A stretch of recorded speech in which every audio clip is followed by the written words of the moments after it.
What if the numbers that ruined your life weren't just mistakes, but warnings? I used to think betrayal showed up like thunder. But it started with a spreadsheet. The office was unnaturally quiet for a Thursday morning. Only the hum of the central air and the distant echo of heels across marble floors kept time with his pulse. Charles Bennett, CEO of Bennett & Hayes Capital, stared at the quarterly report in front of him as if it might spontaneously catch fire. The figures were clear: a massive financial loss. Not minor fluctuation. Not seasonal downturn. A loss. And yet, 2 major contracts had been finalized within the last year, contracts that should have placed them in record profit territory. Something was wrong. Something deliberate. Charles's brow furrowed. His chair creaked as he leaned back. For a moment, he said nothing, just stared into space. Then, as if snapping from hypnosis, he stood, grabbed his coat, and headed for the door. Cancel everything today. Reschedule for tomorrow, he threw over his shoulder to his secretary, who blinked in surprise. Everything, sir. Everything. City Park, same day. Spring was only beginning to stretch its arms, but the sun was warm enough to draw people outside. Charles wandered aimlessly, hands buried in the pockets of his tailored coat, his thoughts a storm of numbers and suspicions. The city receded behind him as he walked deeper into the park, toward the pond. Toward the bench. That bench. It was still there, weathered, flaking green paint, rust eating at the iron sides. He sat slowly, cautiously, as if the memory might shatter under his weight. He hadn't been here in over 30 years. He could still see her, Sophia. Her laughter echoing in the air, the way her eyes sparkled even when she cried.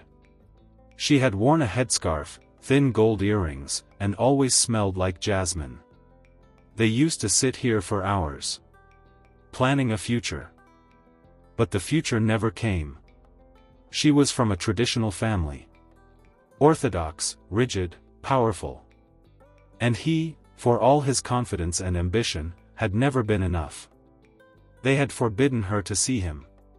She had cried the last time they met, told him her parents had chosen someone else for her. Someone old. Wealthy. It's not my choice, she had whispered, trembling.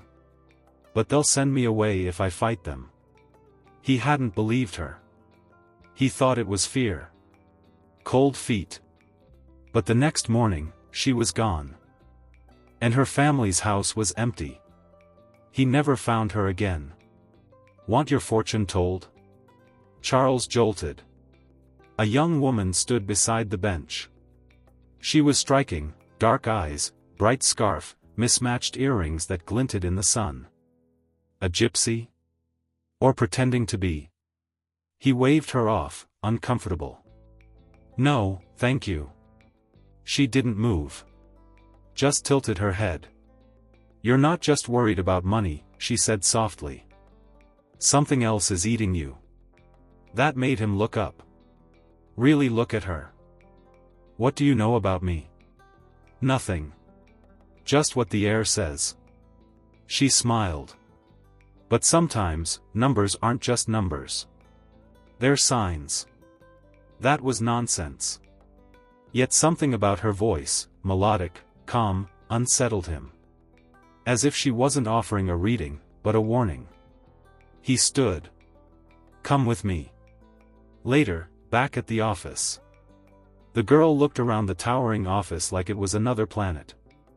His secretary gave him a look of utter disbelief as he motioned the girl inside. Sir? Do you want me to?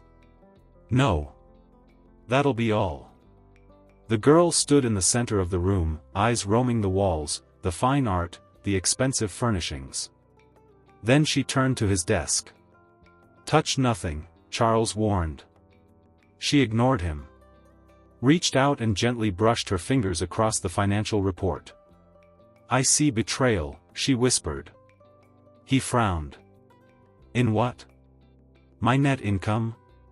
In energy. Old. Deep. This This isn't just business. Someone close to you. Someone you trust. At that moment, the door opened. A man stepped in, smiling warmly. Robert Hayes. His best friend. His business partner of 20 years. The man he once called brother. "I have a proposal," Robert said, placing a folder on the desk. "You've had a rough quarter. Think about selling. Just consider it." Charles said nothing. The girl had stepped behind the curtain. The door shut behind Robert with a soft click. Silence settled like dust.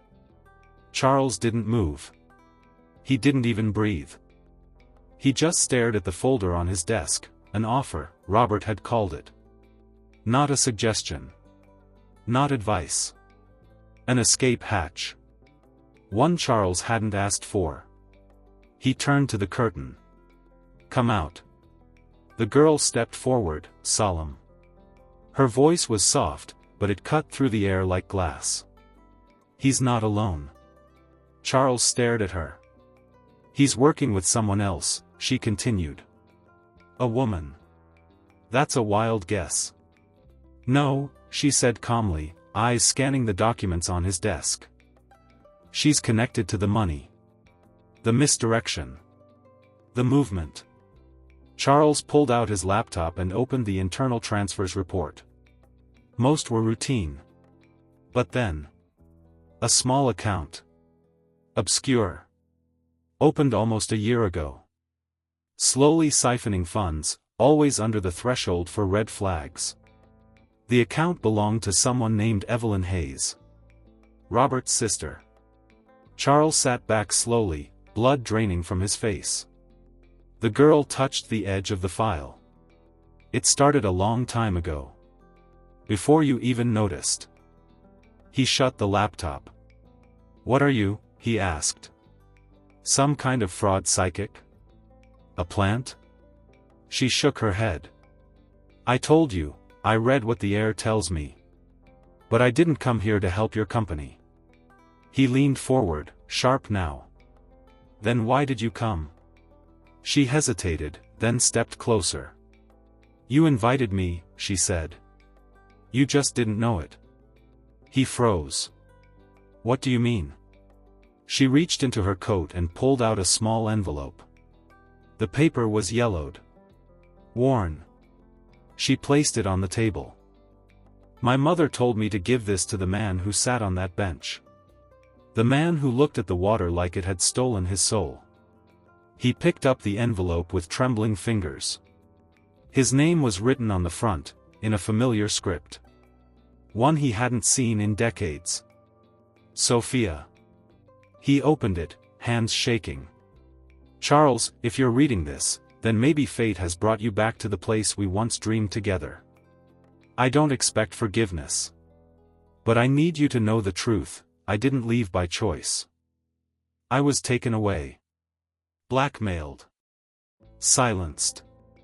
And by the time I could speak again, it was too late. I died giving birth to our daughter. She's yours. Take care of her if she ever finds you. She'll need you. The world won't be kind to a girl with no name. S." The girl was watching him. "I'm your..." She couldn't finish. Her jaw trembled. Charles stood up, the letter still in hand. "I never forgot her," he said, voice thick with grief. "Not one day." The girl looked at him, eyes full of pain, and something else. "I hate you," she whispered. Then she turned and ran. Later, Charles's office. The secretary peeked inside. "Sir?" "That girl," she left crying. Charles was still holding the letter, staring at the floor. His voice came low, hollow. "She looked like her." "Who?" He turned slowly, almost dazed. "My Sophia." The secretary blinked. She looked like you, sir." The word settled in the air like a final puzzle piece. And suddenly, he knew. She wasn't just anyone. She was his daughter. The sun had disappeared behind a curtain of clouds by the time Charles left his office. The air was cooler now, sharper.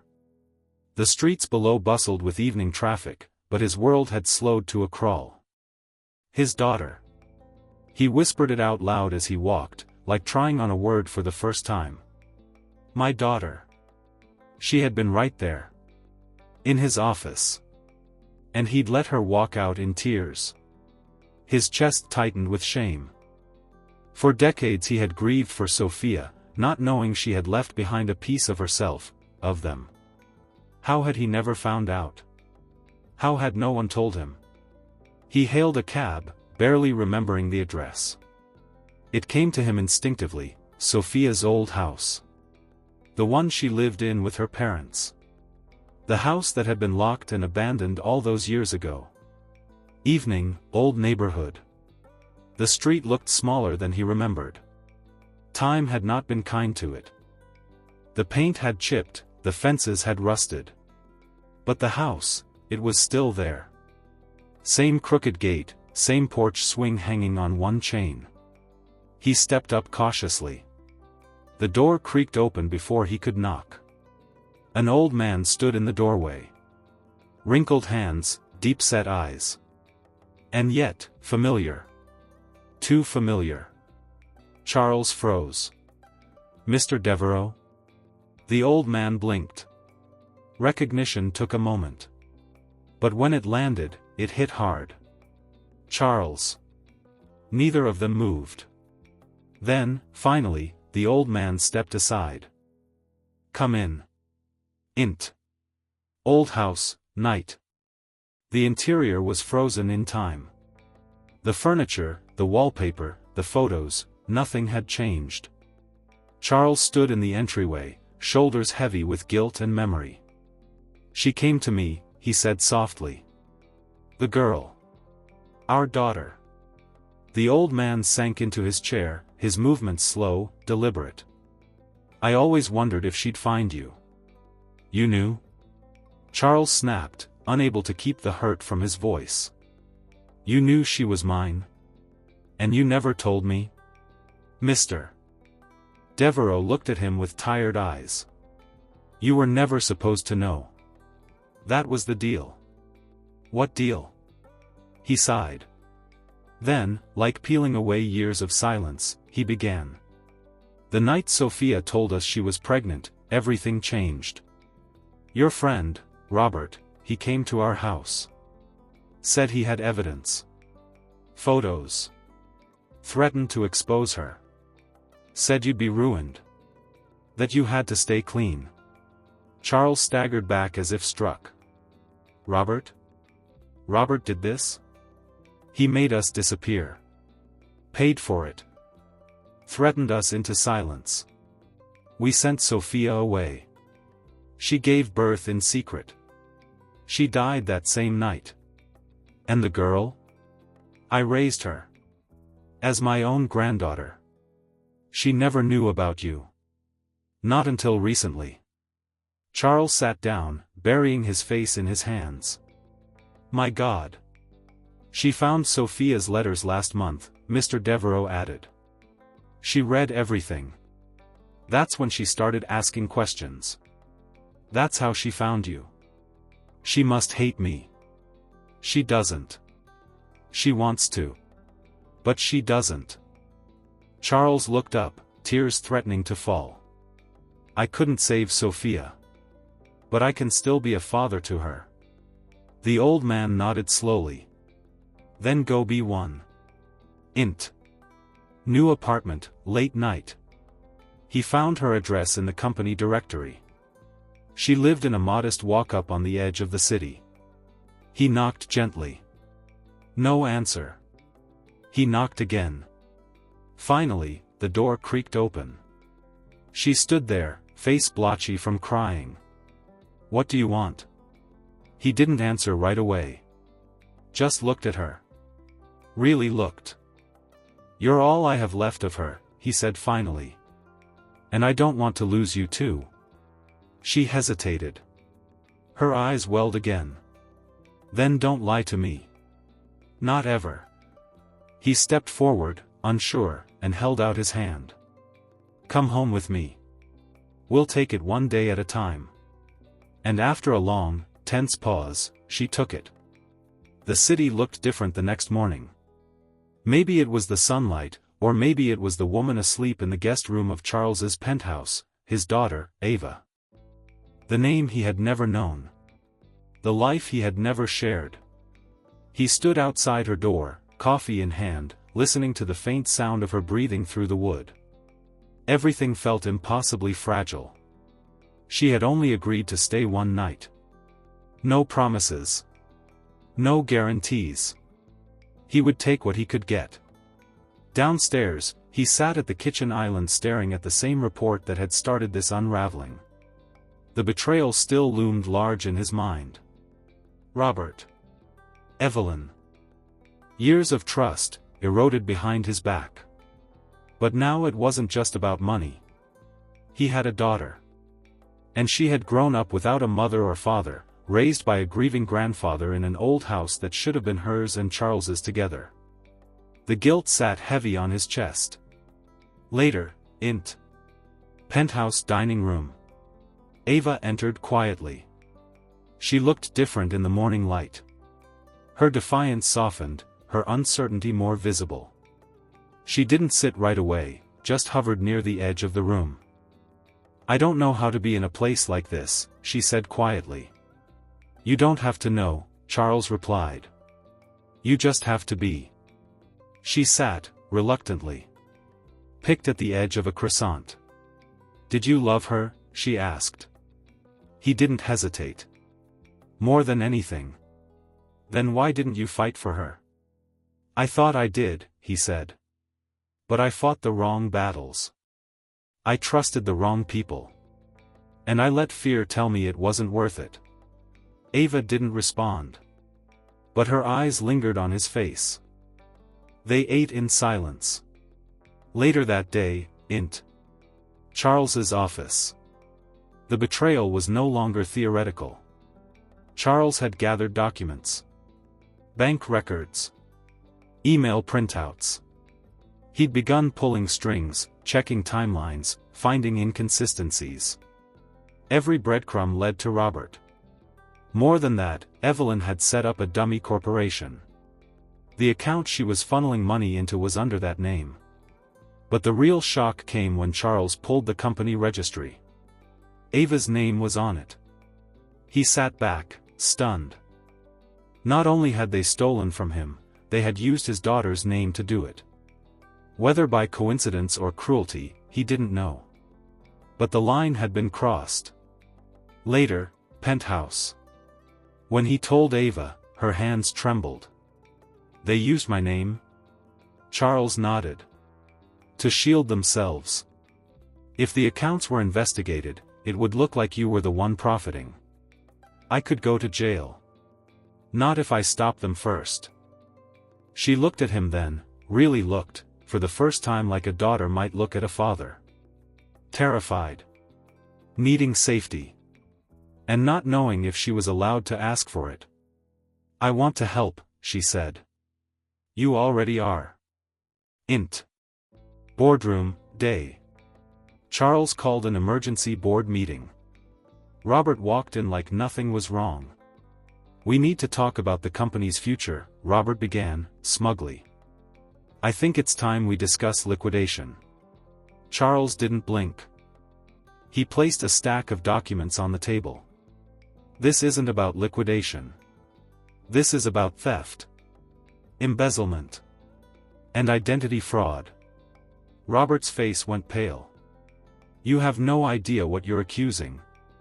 I have every idea. And the evidence to prove it. The other board members sat in stunned silence. Charles slid a photo across the table, one of Sophia. Then one of Ava. You stole everything from me once, he said coldly. You don't get to do it again. Robert stood, but Charles's voice cut through the room. Sit down. This isn't a negotiation. It's the beginning of a reckoning. Charles had always been calm in confrontation, methodical, surgical. But that day in the boardroom, he allowed himself something he hadn't in years. Rage. Cold, clean rage. The kind of rage that had a purpose. Robert, once his best friend, now sat sweating in a $1,000 suit, his confidence unraveling by the minute. Charles let him squirm. Let him feel it. You funneled millions into a shell corporation, Charles said, voice steady. You forged signatures. Created ghost vendors. And worst of all, you used my daughter's name to do it. Robert opened his mouth to protest, but Charles cut him off with a raised hand. You thought she didn't exist, didn't you? He asked. Just a name from a grave. That's why you used her. You thought you'd erased her from the world. Charles's eyes narrowed. But you forgot one thing, the dead don't always stay gone. Int. Company lobby, later. Ava stood at the far end of the marble lobby, her reflection bouncing off the glass walls. She looked out of place. Too young. Too shaken. But when Charles walked up, she didn't flinch. How'd it go? She asked. I froze his accounts, he said. The board backed me. Evelyn's name is next. Ava nodded. What happens now? Now we give them what they gave you. She raised an eyebrow. Which is? No mercy. Int. Robert's apartment, night. Evelyn poured a drink, her fingers twitching. They have nothing, she insisted. Robert paced, eyes wild. He knows. He has files. Photos. He had the whole board there. Then deny everything. He has her too, Robert said. The girl. The daughter. She's alive. Evelyn froze. What? She walked into that meeting with him. Spitting image of Sophia. Panic overtook her face. She was supposed to be gone. They both were. Robert grabbed her wrists. We're not safe. If this goes public. It can't go public. Their eyes met. For the first time, both of them were afraid. Int. Charles's penthouse, night. The living room was quiet, bathed in the amber light of the city below. Ava sat curled up on the couch, thumbing through an old photo album Charles had pulled from storage. Her fingers paused on a picture of Sophia at 17, young, defiant, wild-eyed. She looks like me. She was you, Charles said, sitting beside her. She never backed down. Not once. Ava looked at him, hesitant. What was she like? Larger than life. Soft when she loved you, sharp when she didn't. She always smelled like jasmine. Ava smiled faintly. I wear jasmine oil. I didn't even know why. I just liked it. Charles laughed under his breath. She would have liked that. Then silence. After a moment, Ava whispered, I still don't know what to call you. He turned slowly. Call me whatever feels right. She nodded, but didn't speak again. Just leaned her head against his shoulder, very lightly. And for the first time, Charles felt something uncoil in his chest. A beginning. Int. Law office, the next day. Charles sat across from his lawyer, handing over a thick folder. I want every charge possible filed, he said. Fraud, embezzlement, identity theft. If there's a law they broke, I want it in writing. And Ava? I want her name cleared. Publicly. Legally. I want every trace of what they did using her identity wiped off every record. The lawyer nodded, impressed. You're not just going after them. You're burning them to the ground. Charles's expression didn't change. I'm building something better in its place.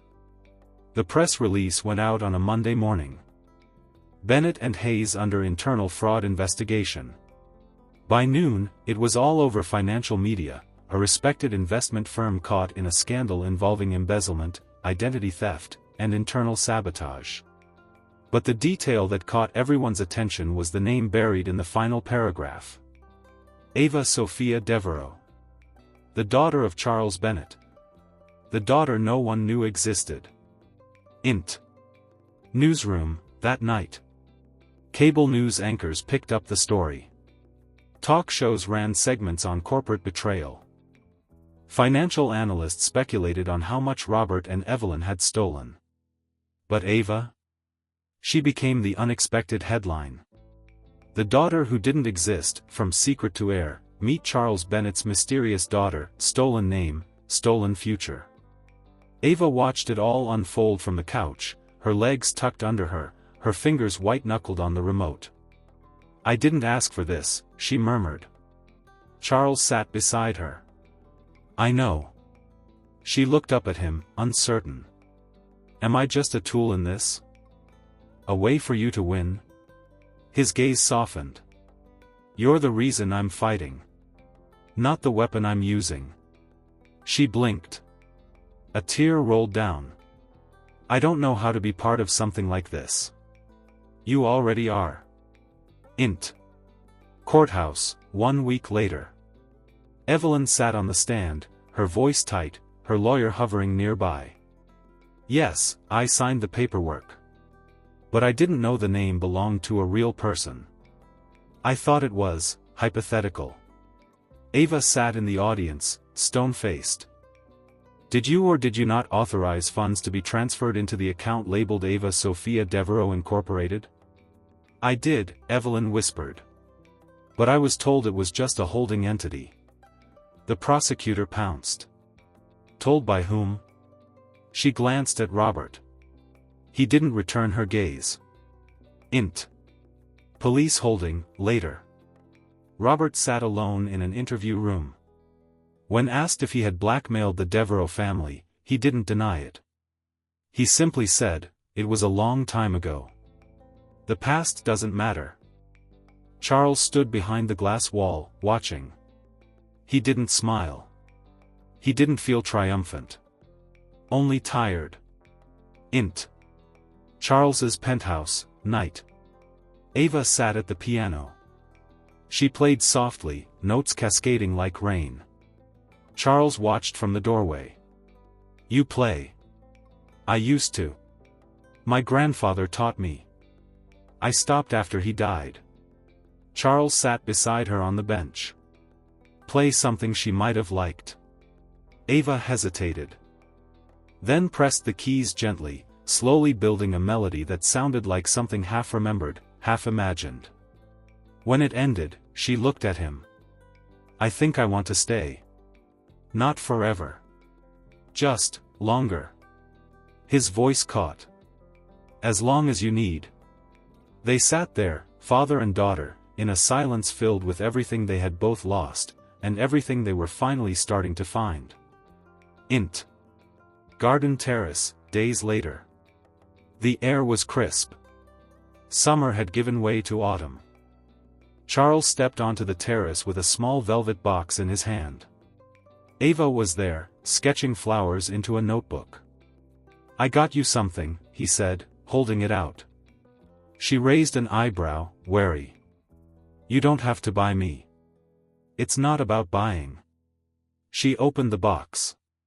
Inside was a delicate gold chain, holding a single, tiny key. "To what?" "To the house. Yours now, too." She didn't say anything at first.